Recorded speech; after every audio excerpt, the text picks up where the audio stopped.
Yo, in what way do rap stereotypes in hip-hop dictate the level of success an artist will have? I think you would agree that, as a society, we're a super judgmental group of beings. We love to categorize and put people and things into boxes as we think it'll help our understanding of people that are different than ourselves. We do this with friends, family, and we do this with music as well. I want to talk about the more specific stereotypes and personas that are often applied to different artists. So what kind of stereotypes am I talking about then? Well, I'm mainly focused on your unoriginal / copycat rappers, alleged mumble rappers, and so on and so forth. And the perfect example I can think of is J.Cole.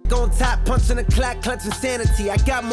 I talk about J.Cole a lot on this channel. He's one of my favorite artists, but I doubt that would be the case had the path he was on at the early part of his career stayed the same. When Cole released the album Cole World, The Sideline Story, it was a major breakthrough for him because of the song Work Out, which samples Kanye's new workout plan. This song was specifically designed in a way that it would be playable on radio, so that Cole could start to garner attention from more mainstream listeners. And this song came out at a time where the pop rap phase of hip-hop was at its all-time peak, with the face of that phase being Drake, obviously, with his pop-infused ballads that were seemingly primed at garnering the attention of a female fanbase, which Workout seemed to take a major influence from, as did most of the Cole World project. I mean, if it was working for Drake, it should work for Cole too, right? Well, naturally, Workout worked out for Cole, along with the rest of the album helping him to garner more attention than his previous mixtapes. In one way, Cole was getting the radio play that he desired, and now word was spreading about him and his music, which only boosted his stock within hip-hop communities. The problem with this whole situation is that a lot of what people were saying about Cole was that he appeared to be yet another Drake clone, and thus was labeled as such because of the similar stylizations shared between their music. In fact, it had also caught the attention of none other than Nas. It's been highly publicized about how Nas spoke to J. Cole about his disappointment and how Cole had essentially stunted his creativity in favor of doing something that was more trendy. Nas believed Cole had the potential to be much more than someone who would hop on trends and sacrifice his integrity for radio play. Now, Cole could have easily chosen to keep doing what he was doing, because at the end of the day, it was making him money and getting him more traction, but he seemed to take that advice to heart, as seen with the often mentioned Let Nas Down song off of Born Sinner, with that project seemingly much more rap focused than radio focused, unlike Cole World. And this stylization change would continue to expand and was seemingly blended together on the following 2014 Forest Hills Drive, the more conceptual For Your Eyes Only, and so on and so forth. J. Cole was not only able to break out of being stereotyped as a great value Drake clone, but was also able to establish himself as currently being one of the best artists of this generation. There are also many examples of those who didn't take a similar route as Cole and adapted their music after finding initial success, and I think the one that fits this narrative the best is Lil Pump. Gucci gang, Gucci gang, Gucci gang, Gucci gang. For me, Pump exemplifies the SoundCloud mumble rap era of the 2016s and 2017s. It was trap drums with easily digestible and non-complex lyrics. It could be easily summed up as a trend of fun over substance, and Lil Pump took that wave and ran with it far, which is fair enough. And since Lil Pump was the face of this new trend in music, a lot of his personality was described as being similar to it: simplistic, high energy, chaotic, and for some, disrespectful, coupled with some videos of Pump saying and doing weird shit like saying he was a Harvard dropout when I don't even think he graduated high school, or asking for iCarly to marry him, reinforced these stereotypes he had created for himself. This is good because I could barely read, so I like looking at pictures better, you know? And credit to him, it was working. People thought it was funny, and in tandem, it helped create traction for his music career as well. But this persona that he was showcasing would often lead him into some hot water, eventually leading him to start calling out J. Cole alongside his friend and fellow rapper, Smoke Perp. So I'm sure you know this story by now. Pump and Perp tried to clown Cole. Cole came out with 1985 off of KOD, clapping back, claiming that Pump's career in hip-hop was essentially paper thin, eventually leading to a sit-down between Pump and Cole in 2018, where Cole tried to bestow the same wisdom that Nas had given him all those years earlier. And as probably 1,000 videos will have covered in this situation, Pump didn't really listen. In fairness though, I can't really say I blame him. The persona he had boxed himself into was making him large sums of money at an age where he wasn't even legally allowed to drink yet. If I was 16 or 17 years old making that kind of money, my understanding would also be to keep pumping out the same kind of content that was making me successful, because if it ain't broke, don't fix it. I'm not gonna listen to some stranger's advice, I'm gonna do my own thing. But obviously you can kind of see where he's at now, with Lil Pump 2 being trashed by basically every major media outlet that there is. I think the worst thing though is that the persona often associated with him was actually more mentally straining to him than it was actually helpful monetarily in the long run. I remember seeing academics posting Pump's Instagram stories with some really sad and depressing sentiments about how Pump viewed his own life, and then Pump would post a video with punk attitude trying to give up the vibe that he doesn't care what anyone thinks of him. And then he would also try and do something controversial to garner attention by using really ill-timed Juice WRLD lyrics or Asian stereotypes in songs to continue staying on brand with his image. He was still causing controversy, but this time it wasn't converting people into listening to his music anymore, and the content of his music was never really all that substantive. So what would be enticing about listening to any of his new songs he's released if it's just going to be about what car he's driving, how his bitch does cocaine, or that his grandma is taking meds with him for 18 songs on a track list? Therefore, the controversy he was causing for himself was just turning into distaste for him as a person. I think at this stage of his career where things aren't going great for him anymore, the social commentary from music audiences is weighing on him more heavily. More people love me than hate me. And I'm gonna say this right now.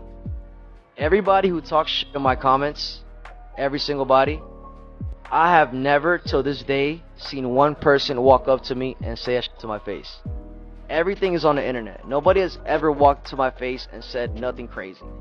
So It's not even real. It's fake to me. He seemed so fixated on doing the easy thing that was making him money that he became complacent and happy with doing the same shit over and over and over again. And then the fans that he did have abandoned him because they were tired of hearing it. And now he's scrambling to figure out what to do to catch the wave again, much like how Cole had predicted on 1985, but I'm sure you already know that. And also, this isn't me trying to trash Pump at all. In the recent Complex interview clips I've seen about him, he seems to be much more aware of the mistakes he's made when he was younger. Young, I was just doing a lot of dumbass, ignorant shit.